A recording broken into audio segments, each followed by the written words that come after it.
Hola, ¿qué tal? Muy buen día, espero que se encuentren de maravilla mis alumnos y alumnas de la licenciatura en Derecho, la asignatura Derecho Administrativo. En esta ocasión queremos compartir con ustedes el podcast semanal número 2. Muy bien, el propósito de esta segunda semana, de la temática de esta segunda semana, es justamente explorar las fuentes del derecho administrativo y también analizar de manera muy general el principio de legalidad aplicado en el derecho administrativo. Pues me gustaría iniciar esta sesión compartiendo con ustedes primeramente un recordatorio sobre las fuentes del derecho. Recuerda que de forma general las fuentes del derecho son las fuentes formales, las fuentes reales y las fuentes históricas. Pues bien, es el caso que en el derecho administrativo las fuentes también serán estas que acabamos de mencionar, entendiendo las fuentes formales divididas en dos, fuentes formales directas y fuentes formales indirectas.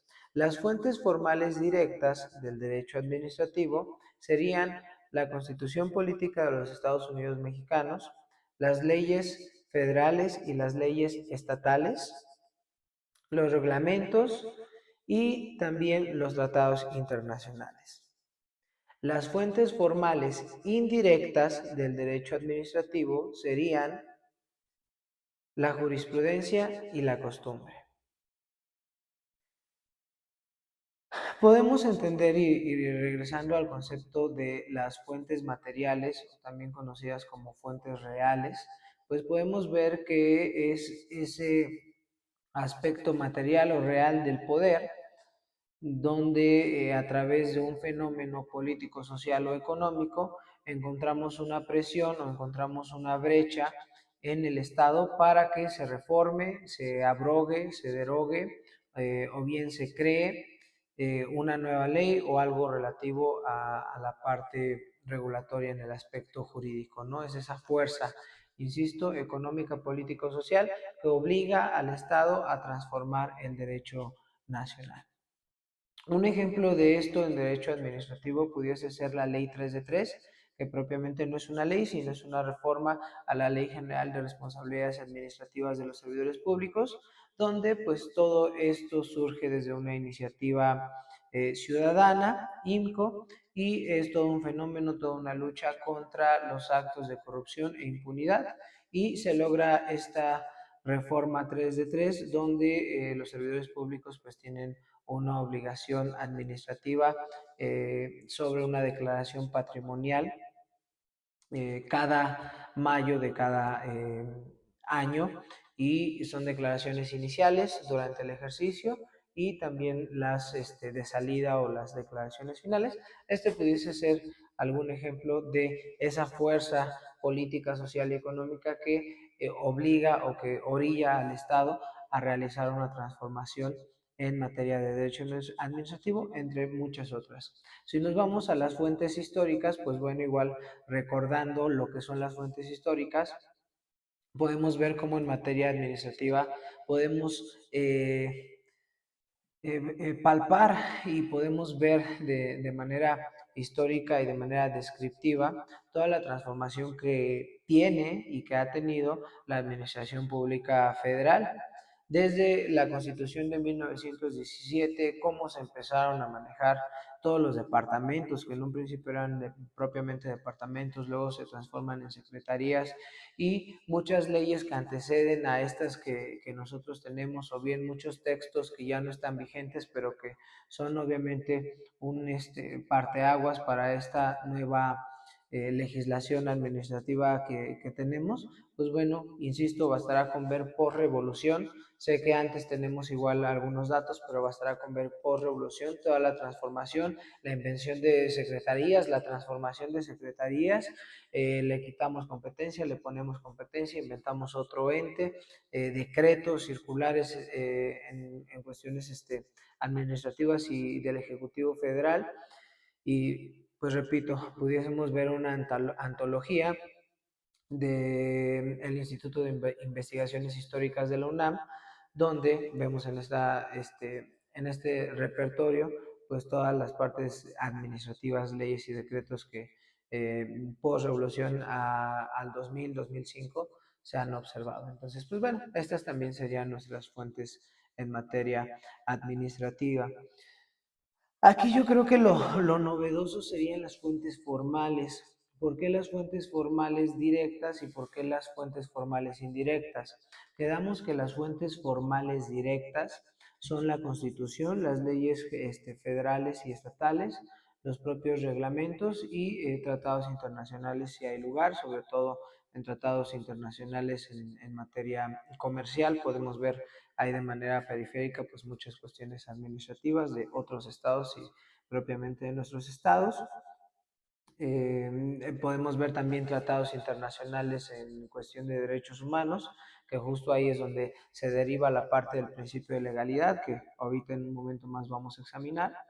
Y lo vemos como de primera mano, de primera fuente, de manera directa, ya que, insisto, pues todos los trámites administrativos deberían de cumplir con este principio de legalidad y deben de ir justo al pie de la letra. ¿Por qué? Porque son actos de molestia que al gobernado frente a la administración pública o bien al gobernado al relacionarse con la administración pública pues encontramos ahí los lineamientos y las directrices para que no agravie sus derechos, su esfera jurídica, pero que también sea imparcial para el resto de la comunidad ciudadana, ¿no? Insisto, frente a la administración pública y al relacionarse o tratar de realizar actos jurídicos con la administración pública. Bajo este esquema, estas serían justo las fuentes directas, fuentes formales directas, que es este principio de legalidad. Y la jurisprudencia y la costumbre, sobre todo en el tema de costumbre, no lo vemos tan de lleno en derecho administrativo, aunque sí pudiésemos hablar quizá de los pueblos indígenas en un tema de costumbre, pero el tema de la jurisprudencia sí. ¿Por qué no es una fuente directa? Bueno, porque esta se va a ir creando a partir de estas leyes o este marco jurídico administrativo que proviene de las fuentes directas. Tanto es así que necesitamos justo la publicación de una ley para que nosotros podamos realizar, quizá, no sé, se me ocurre una acción de inconstitucionalidad, que podamos realizar quizá algún amparo. Sabemos que la ley de amparo también contempla esta parte de que si alguna ley nos violenta. Entonces, digo, necesitamos ese primer acto que es un acto legislativo para poder llegar a la parte de jurisprudencia y que además esa jurisprudencia, pues bajo el propio principio de legalidad, va embonando y va perfeccionando los actos administrativos que realice la administración pública de manera unilateral frente al ciudadano o la administración pública de manera bilateral con el ciudadano, buscando justo esta imparcialidad frente a toda la comunidad de ciudadanos. ¿Por qué es muy importante esto y distinguirlo? Pues justamente aquí es donde entra la parte del principio de legalidad. Yo quiero decirles que este principio de legalidad es muy importante, es muy amplio, no es ambiguo, es preciso, pero es muy amplio. Hay muchos actos administrativos, hay muchos procesos administrativos, hay muchos trámites administrativos y bastará con nosotros ver una dimensión de estos actos administrativos definiendo lo que es la Administración Pública Federal, donde tenemos entes centralizados, entes paraestatales, y tenemos esta parte de fideicomisos. Y aparte de la Ley Orgánica de la Administración Pública Federal, y a partir de estos entes que acabo de mencionar, surgen otras leyes como la ley de entes en cuestión paraestatal, como la propia ley que regula la parte de los fideicomisos.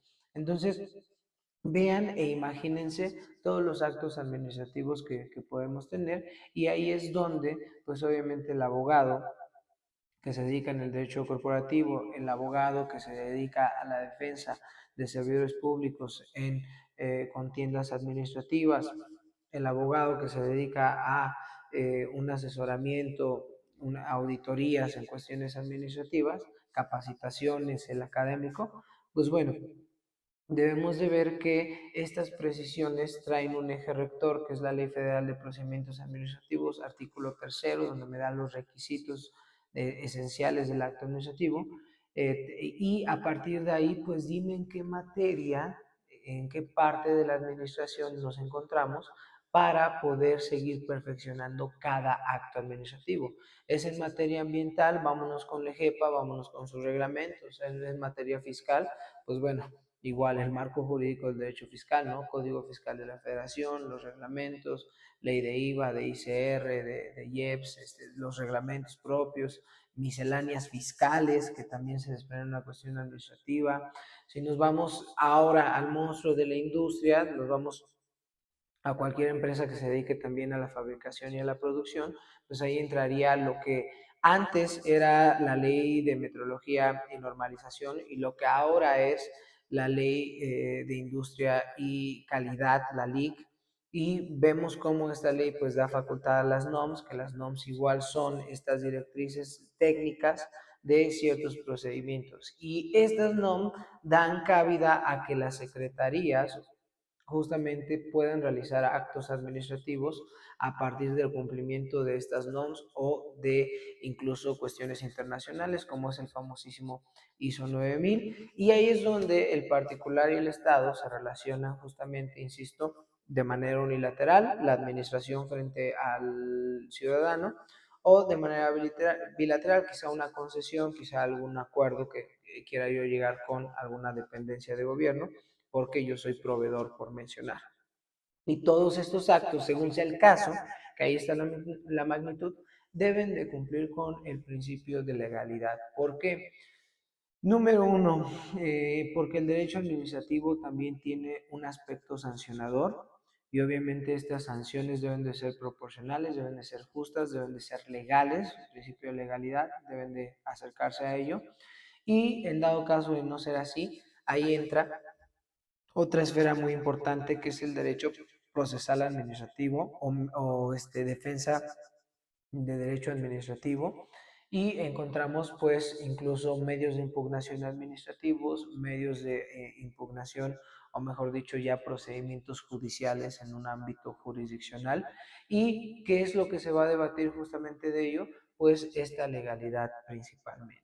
¿Por qué? Insisto, porque tiene un aspecto sancionador, porque hay muchas maneras de nosotros inconformarnos de esos actos administrativos, porque debe de haber una imparcialidad y una transparencia en lo que es la administración pública federal, también respectivamente de forma de cascada, pues la estatal y la municipal, Ciudad de México, alcaldías respectivamente, y si hay concesiones o si hay participación ciudadana, involucración del sector privado, pues obviamente debe de estar bajo este principio de buena fe y de legalidad, ¿no?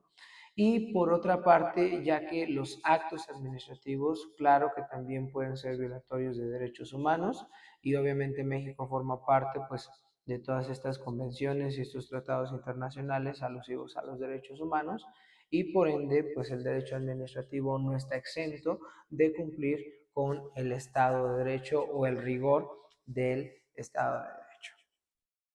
¿Qué aprendimos en esta sesión? En esta sesión aprendimos y recordamos un poquito sobre las fuentes del derecho de forma muy general, sobre las fuentes del derecho administrativo.